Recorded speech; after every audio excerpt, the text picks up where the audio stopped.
28 декабря 1979-го в Абакане распахнул двери диковинный для Хакасии тех времен театр кукол. Название ему дали «Сказка», ведь создан он был для детей. Руководил процессом становления челябинский режиссер Людвиг Устинов. Его специально для этого пригласили в Абакан. Вместе с инженерами, строителями, художниками проектировал будущую сказку и одновременно формировал коллектив. Сегодня творческая команда покинула стены сказки, но временно и для великого дела.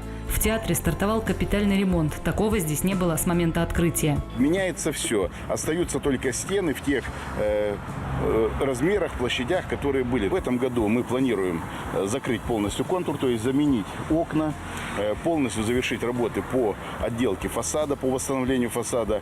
Театр будет восстановлен в прежних традиционных оформлениях. Это будет чеканное полотно восстановлено, которое здесь присутствовало, художественная роспись, полный ремонт кровли будет произведен, отмостка восстановлена. Уже в августе на подмогу красноярской компании зайдет московская. Она будет создавать современную сцену. Что-то подобное специалисты уже делали в ведущих театрах Москвы и Санкт-Петербурга. Теперь и у нас. На сцене появится вращающаяся платформа, декорации и занавес будут подниматься с помощью автоматики. Ремонт сказки рассчитан на 2 года, а обойдется в сумму более 180 миллионов рублей. И все это стало возможным в рамках национального проекта «Культура». В 2023-м работы завершатся, и в ноябре сказка в новом виде, но при этом с сохраненным внутренним миром и атмосферой вновь пригласит в гости зрителей. Театр должен сохранить свое лицо, самобытность и в то же время выглядеть современно, то есть как и до этого было.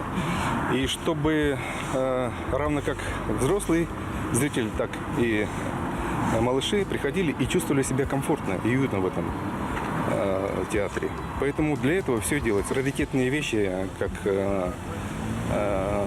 завещал мне Людвиг Григорьевич, я пообещал, у нас внутри в зале будет еще то, что делалось тогда. О том, какой сказка была и какой ей предстоит стать, театральные деятели и строители рассказали заместителю министра культуры России Ольге Яриловой. Она прибыла в Хакасию с целью мониторинга реализации нацпроекта «Культура». В результате сколько у нас залов будет?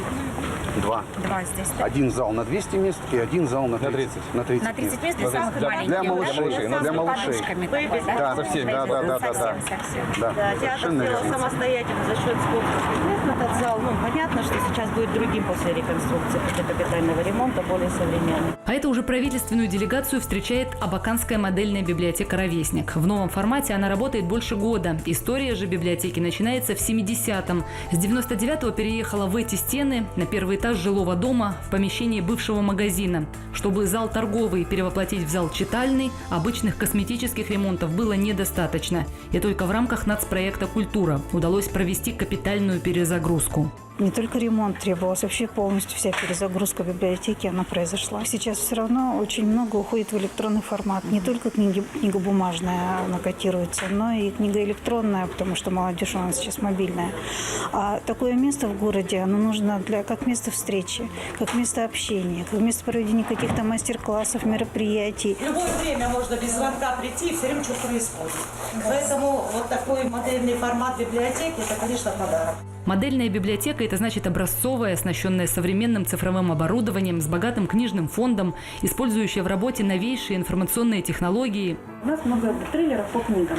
И они пришли с предложением, чтобы эти буктрейлеры не просто так были, а работали на нас. И теперь они где-то в каком-то хранилище у нас храниться будут.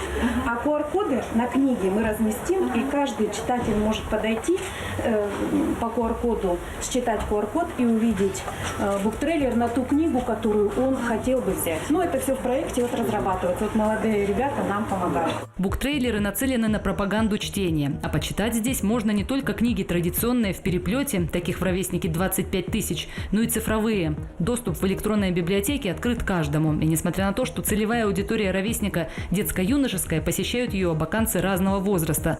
Только зарегистрированных более 4 тысяч горожан. В год же через «Ровесник» проходит порядка 6 тысяч посетителей. Обо всем этом замминистру культуры России рассказали в ходе экскурсии. А уже через полчаса Ольга Ярилова знакомилась с абсолютно новым форматом – воплощением направлением в регионе в рамках федерального проекта «Придумано в России. Школы креативных индустрий».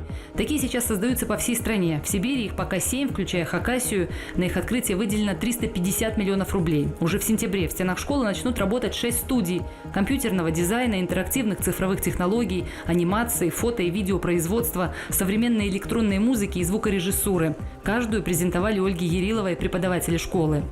Аниматоров просто не хватает как в России, так и за рубежом. Это касается киноиндустрии, игровой индустрии, музыкальных клипов. Вот. Можно сейчас с уверенностью сказать, что аниматор – это профессия настоящего и будущего. Специалисты уже подобраны, директор назначен. Это молодая креативная команда. Проект создается в рамках нашей социально-экономической инициативы «Придумано в России». И я уверена, школа откроется в срок. И я уверена, что это будет одна из лучших школ креативных индустрий. Планируемое количество – это 120 человек, но мы набираем немножко больше для того, чтобы охватить больше, получается, детей. А возраст с 12 до 17 лет. Оборудование пришло у нас 90%. 90% освоено федеральных и региональных средств. И оборудование потрясающее по последним тенденциям. Национальный проект «Культура» стартовал в России 1 января 2019 года. Рассчитан на 6 лет, нацелен на вовлечение в сферу большего числа граждан. И это возможно при поддержке культурных инициатив, внедрение в деятельность профильных объектов новых технологий. Весь спектр направлений, реализуемых в Хакасии, отражен в специальной экспозиции, открывшейся в Республиканском музейно-культурном центре. Так, за 2 предыдущих года в республике отремонтировали 24 ДК в разных районах. Еще 2 построили. Переоснастили по модельному стандарту 3 библиотеки в Абакане, Саяногорске и Усть-Абакане. Приобрели 4 передвижных автоклуба. Открыли 2 современных кинозала в Аскизе и Бее. Грантовая поддержка в рамках национального проекта направлена и на проведение масштабных мероприятий, в их числе Международный эколого-этнический фестиваль «Черчаян», Всероссийская творческая школа для одаренных детей «Лето в солнечной Хакасии». И это только часть большой работы.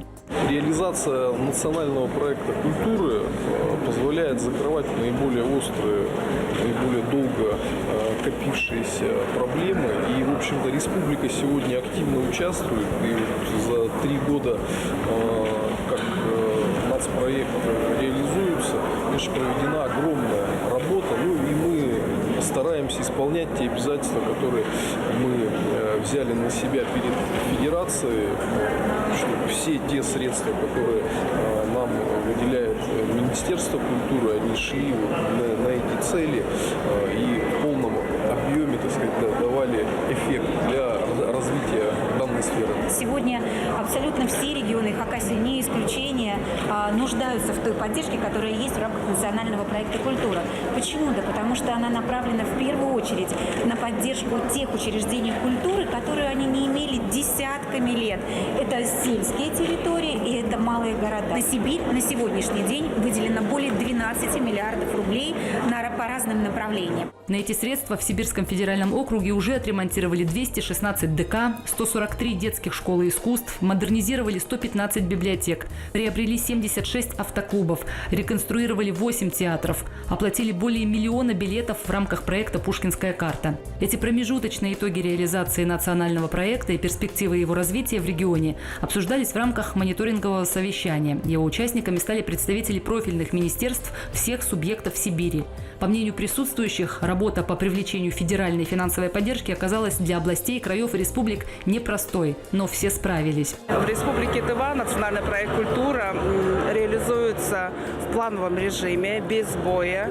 Мы уже за 3-й год научились работать четко, как часы. Этот проект нам дает на самом деле такие подвижки. Население, это зрители уже чувствуют. Есть очень много таких хороших отзывов, что наконец-то клуб отремонтировали.